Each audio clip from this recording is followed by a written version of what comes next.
Second Congressional District candidate Matt Dunlap holding a press conference today about protecting Social Security for seniors in Maine.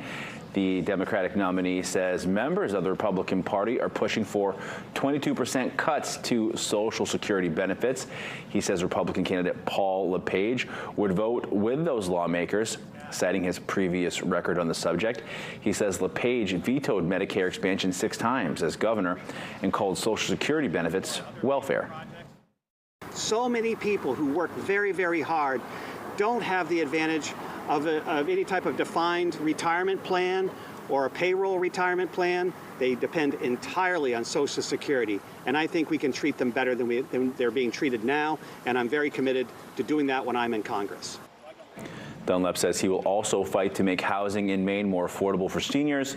Paul LePage's team responded to the comments from Dunlap today, saying, quote, "For decades, Democrats have claimed Republicans would cut Social Security, and for decades it has been a flat-out lie.